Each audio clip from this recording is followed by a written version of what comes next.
The people of the Gold Coast had had their own assembly under the British, but not independence.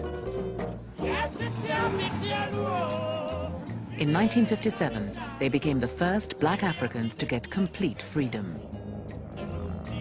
Leaders from East and West came to Accra to see the handover.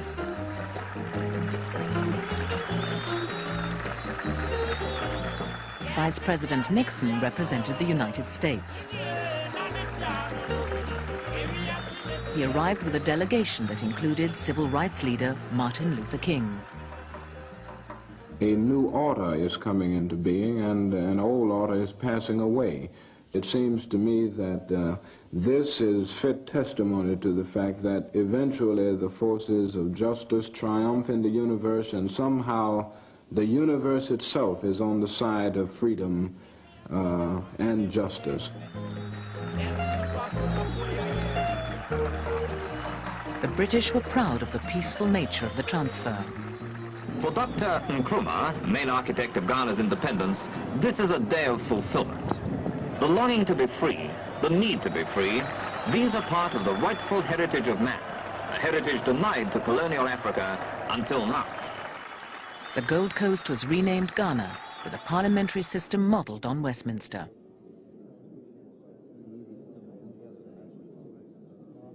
Committing themselves to civil rights, the new government put up a huge commemorative arch.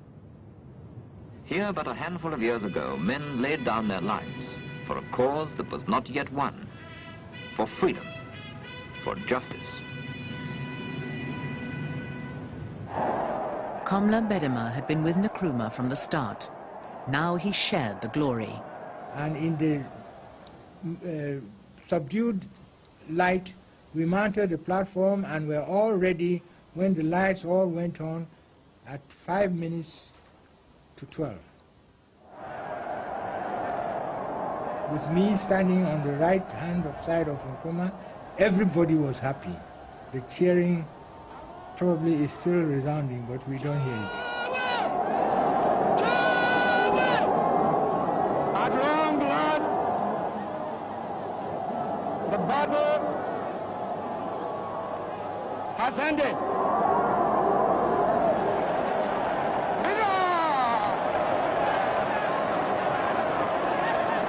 And thus, Ghana, your beloved country, is free forever. From now on, there is a new African in the world. That new African is ready to fight his own battle and show that after all, the black man is capable of managing his own affairs.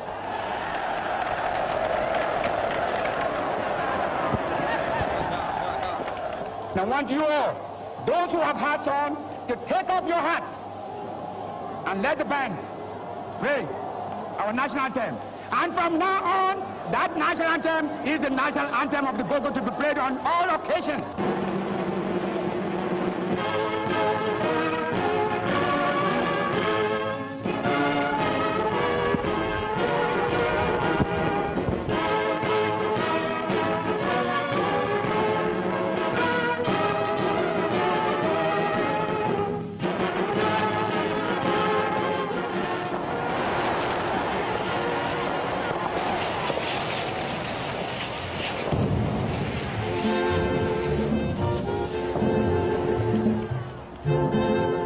The song of the night was called Freedom Highlife, written by E.T. Mensah, the king of African highlife music.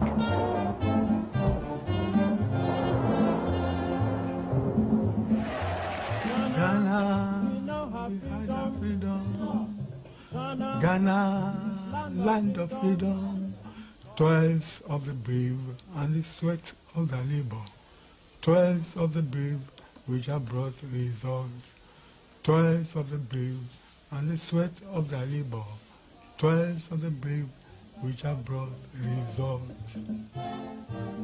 It's very great that day at the Independence Square. People are dancing, singing. They love the music and the song. The song really symbolizes the saying of Nkrumah, at long last, the battle is ended. Because we have freedom. we have our freedom.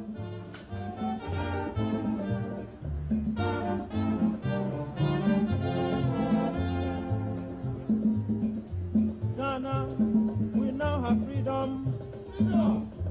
Ghana. Already being hailed as the father of African nationalism, Nkrumah gave funds to other nationalist movements and preached the message across the continent. This mid-20th century is Africa's. This decade is the decade of African independence. Forward then to independence. To independence now. Tomorrow, the United States of Africa.